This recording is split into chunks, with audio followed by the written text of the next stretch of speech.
Leonhard Euler was born on April 15, 1707 in Basel, Switzerland, and died on September 18, 1783 in St. Petersburg, Russia. Leonhard Euler was a Swiss mathematician who made significant contribution to analytic geometry, trigonometry, geometry, calculus, and number theory. Among other fields, he was blind for much of his career, yet losing his sight seemed to be improve his productivity.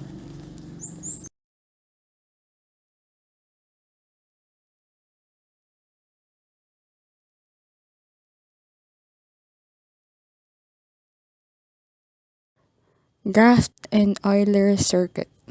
An, an Euler path is a path that uses every edge of a graph exactly once. An Euler circuit is a circuit that uses every edge of a graph exactly once. An Euler path starts and ends at different vertices, while an Euler circuit starts and ends at the same vertex. Hi everyone, good afternoon. So, to my students in mathematics in the modern world, I will be discussing to you a new topic which will be also part of your final examination. Okay? Now, before we start discussing that new lesson, I will have some sort of review about our previous topics. Now, last time, we discussed about what path, circuit, and Euler circuit are, right? Now, when we say path, it's a movement from one vertex to another. Now, an example of this figure, which is a path, would be, it would be A to B to C, then to E. A to B to C, then to E. So it's just a movement from one vertex, so we started with A and ended with another vertex, which is E. So another example of a path from this figure would be A to D to G. Okay? Now, another one is the circuit. Now, when you say circuit, it's a path that starts and ends at the same vertex. Now, let us say, for example, again, this figure, an example of a circuit would be from A to D to B and going back to A. So that is an example of a circuit. Another example of a circuit from this figure would be B to C to E, then going back to D. So if you start from a particular vertex and ends with the same vertex, then it is called a circuit. Now the last one that we discussed last time is the Euler circuit or the Euler circuit. Okay, when you say Euler circuit, it's a circuit that passes through every edge only once. Now based on this figure, we can derive an Euler circuit, which would be, let's start from A, then going to B, then going to C, then going to E, next we'll be going to G, then going to D, next we'll be going to E,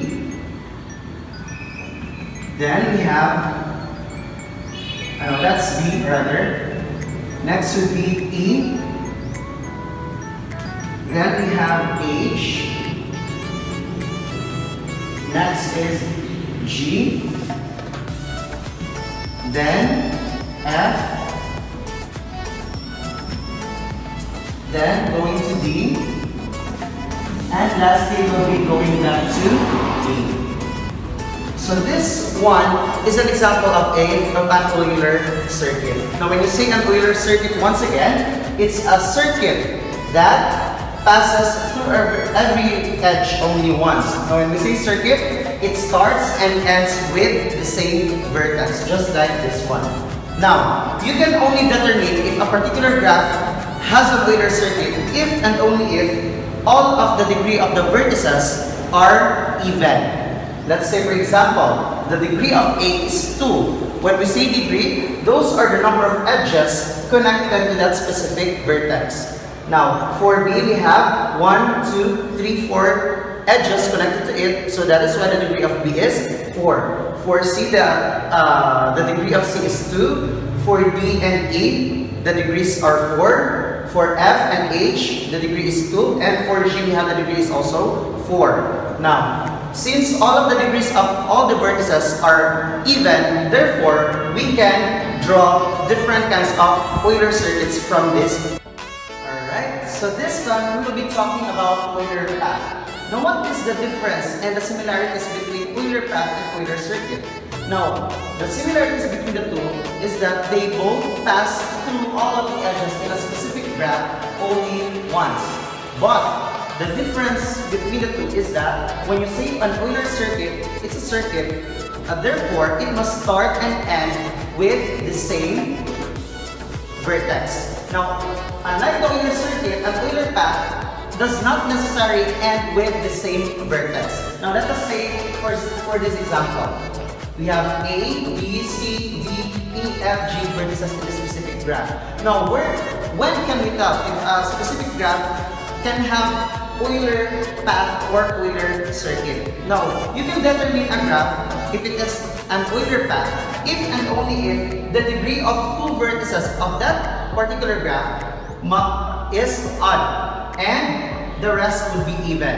Now, let us say for example, let's determine first the vertices of A, B, C, D, E, F, and G. Now, for A, the degree of A would be 2.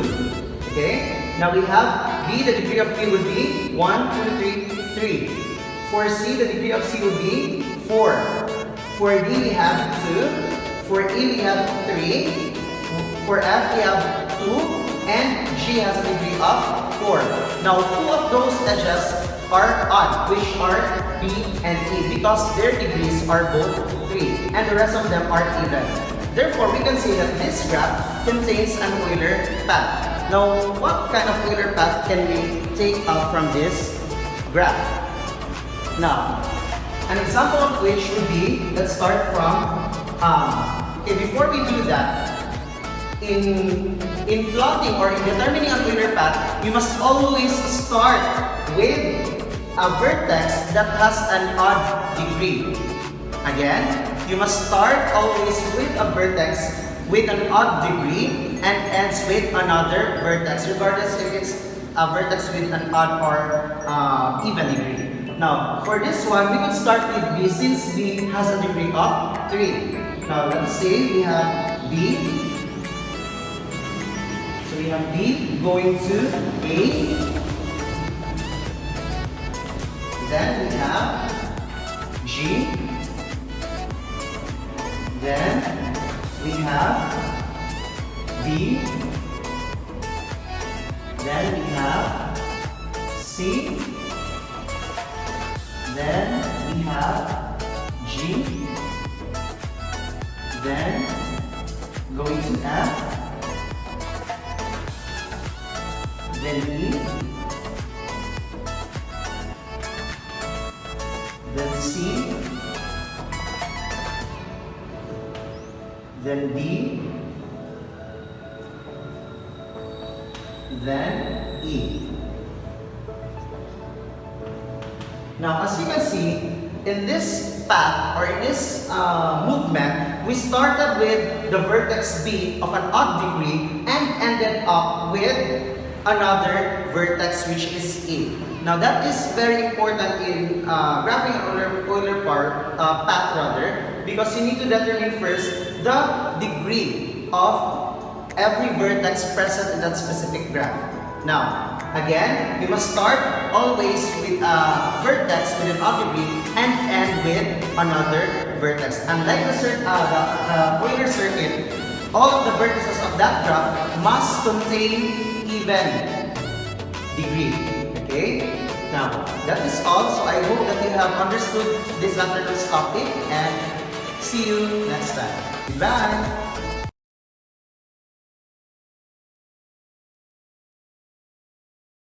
Weighted graph. These are graphs having a weight or number associated with each edge. Some algorithms required all weights to be non-negative, integral, positive, and etc. The weight of an edge can be represented cost or distance is the amount of an effort needed to travel from one place to another. Capacity is the maximum of flow that can be transported from one place to another. In this presentation, we are going to look at weighted graphs as part of our graph theory series. Now, in particular, what we're going to do here is to write the adjacency matrix for the following weighted graph. Okay, so we have 6 vertices there. They are all have degree 3. And so what we're going to do is write out the adjacency matrix for these. And on the adjacency matrix, rather than the fact that they are connected or not connected, what we're going to do is the weighting. We're going to indicate the weighting of the edge between each vertex. So V1, V2, V3, V4, V5, and V6. Not exactly necessary to put in the row names and column names of a adjacency matrix, but it actually just is helpful when you're just getting started. Again, V1, V2, V3, V4, V5, and V6. Okay, so let's look at vertex 1. It's not connected to itself, okay, 0 there. It is connected to vertex 2, and therefore we're going to put a 2 there because the weighting of that edge is 2. So it is the entry for the adjacency matrix is 2. It's not connected to vertex 3, so we're going to have a 0 there. Now it is connected to vertex 4, and you have to just be a little bit careful when you're reading the graph that this edge here is vertex 4. So I'm just going to sort of indicate which of these are connected to which. So that 3 is there is connected to that edge, that 3 there is connected to that edge, and that 4 there is connected to that edge. So that is the weighting from V1 to V4. So there's a 4 there. So the next thing we're going to do is it connected to V5? No, it's not. What about V6? Yes, it is connected to V6 with a weighting of 8. Okay. Now we've seen previously that V1 and V2 are connected to each other with the edge of that has weight 2, and that actually works in reverse. So V2 is actually connected to V1 the same way. Again, it's the one right up here up at the top, and in fact they all are. So what I'm actually going to do right now to save time is I'm going to sort of write this row, the first row, along the first column, because there's a symmetric quality of what we're doing here. 0, 2, 0, 4, 0, 8. So as the symmetric quality means if V1 is connected to V4, that means V4 is connected to V1. And if V5 is not connected to V1, V1 is not connected to V5, and so on. So we have the first one there for V2. So we're just going to work on the second row now here. And we have the first one for V2. It's also connected to V3. It's not connected to itself, so 0 there. And it is connected to V3 with this 5 here. So 5. It's not connected to V4, 0. It is connected to V5 with that edge of weighting 3, this one here. So that is a 3 and a 0. It's not connected to V6. And again, what we can do is write the second row along the second column. So we already have the first 2 entries there, so that we just have to complete it. 5, 0, 3, 0. And again, it's to do with the symmetric quality of an edge. If V1 is connected to V2, then V2 is connected to V1. So V3, we've already got it's not connected to V1. It is connected to V2 with a degree 5, with an edge of weighting 5. It's not connected to itself. It's connected to V4 with an edge weighting of 7. It is not connected to V5, but it is connected to V6 with an edge with weight 3. And once again, write that along the bottom, or along the column, the third column. Things start to work very quickly once you recognize that symmetry quality. Now we're going to look at V4. It's connected to V1 with a weighting of 4, V2 with no edge. It's connected to V3 with a weighting of 7. It's not connected to itself. It is connected to V5, so we have a 2 there because the weighting is 2, and it's not connected to V6. Once again, 2 and 0. Now, V5, it's not connected to V1. It is connected to V2 with a weighting of 3. Not connected to V3. It is connected to V4 with a weighting of 2. It's not connected to itself, so we're going to put in a 0 here. And finally, it's connected to V6 with a weighting of 6. And again, we'll put in 6 here. And finally, V6, the only thing we have to do now is V6 connected to itself. No, it's not. So that is the adjacency matrix for the weighted graph. What I'm going to do now is just sort of present the answers a bit more clearly. There is the adjacency matrix there with the proper notation for the A of G as well. So that's what the answer should look like. Okay, and in terms of proper presentation, the V1, V2 thing, I don't know, at the top of the last slide was just to sort of help guide the eye. Those column names and row names, they were just had to help guide the eye. They're not actually really necessary. Okay, that ends our presentation. Welcome to a lesson on Euler paths and Euler circuits. An Euler path is a path that uses every edge in a graph with no repeats. Being a path, it does not have to return to the starting vertex. So looking at this first graph here, there's more than one way to form a Euler path. For example, if we start at vertex C, we could go from C to B, from B to A, from A to C, and C to D. This is an Euler path because we used every edge exactly one time with no repeats. To show the path, we can use arrows like we did here, or sometimes you'll see the edges numbered. For example, here we'd have 1, 2, 3, and 4. Just don't confuse this numbering with the weight of the edges. Looking at our second example here, if we start at vertex A, we could go from A to B, B to C, C to A to D, and D to C. So again, we started at A, ended at C, used all the edges exactly once.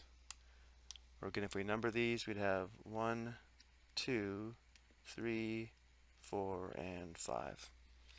Now an Euler circuit is a circuit that uses every edge in a graph with no repeats. Being a circuit, that means it must start and end at the same vertex. So an Euler path does not have to start and end at the same vertex, but an Euler circuit does. So for example, if we start at, let's say, vertex B, we could go from B to A to E,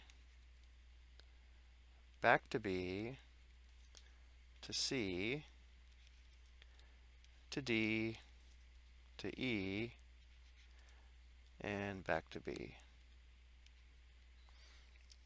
Notice how we began at B, ended at B, and used each edge exactly once. So we'd have 1, 2, 3, 4, 5, 6, and 7. But not all graphs have Euler paths and Euler circuits, which leads us to Euler's path and circuit theorems. A graph will contain an Euler path if it contains, at most, 2 vertices of odd degree. A graph will contain an Euler circuit if all vertices have even degree. Notice how these theorems do not tell us how to find the Euler path or circuit, it just tells us if one exists. And just to review, remember the degree or valence of a vertex is the number of edges meeting at that vertex. Let's take a look at some more examples. We want to determine if each graph has an Euler path, and if it has one, we want to find an Euler path. So again, remember, we're first going to check to see if there are at most 2 vertices of odd degree. So looking at our first graph here, notice how vertex B has degree 2, So does vertex A, E, and D, but vertex C and F have degree 3. Notice how it does satisfy the requirement to have an Euler path. It has 2 vertices of odd degree, which is okay. So we can say the graph does have an Euler path, and now let's find one. So we want to start at a vertex and form a path that uses every edge exactly once. Let's say we try beginning at vertex B. We could go from vertex B to vertex A to vertex F, then vertex F to vertex E, E to D, D to C, and now we have a problem. If we go from C to F, we'll have to backtrack or use an edge more than once to get back to B. If we go to B now, we haven't used edge CF. So our current path is not going to give us an Euler path. So let's go ahead and try again. Remember, the theorem tells us if we have a path, it doesn't tell us how to find it. So now let's begin at vertex C. Let's try going to D, and then E, and then F. Let's go back up to C, and then from C to B, B to A, and A to F. I think we found it. We started at C and ended at F, and used each edge exactly one time. So again, we had 1, 2, 3, 4, 5, 6, 7, and we were done. So we can say the Euler path would be C, D, E, F, back to C, B, A, F. Now let's take a look at our second example. We'll begin by determining the degree of each vertex. So here we have degree 3, here we have degree 3, here we have degree 3, and actually we're done now because remember, we can have at most 2 vertices of odd degree. So we can stop here and say the graph does not have an Euler path. Now let's revisit Euler circuits. A graph will contain an Euler circuit if all vertices have even degree.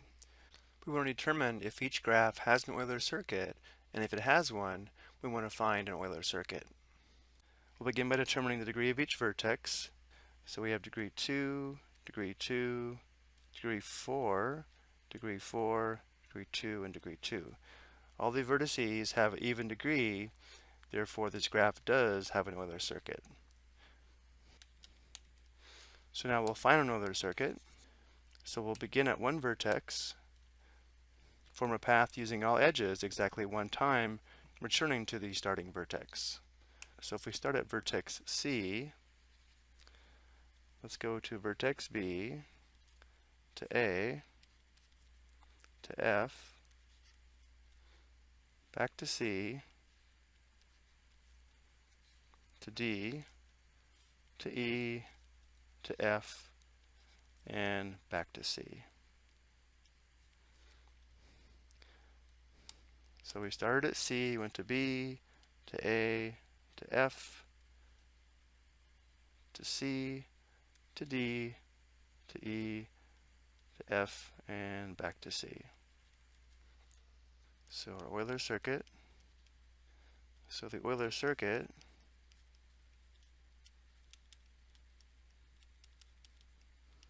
again is C, B, A, F, C, D, E, F, and back to C.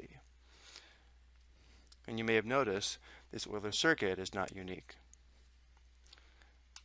Looking at our second graph, we can quickly see that vertex B has degree 2, but vertex C has degree 3. As soon as we know a vertex has an odd degree, we can stop. The graph will not have an Euler circuit.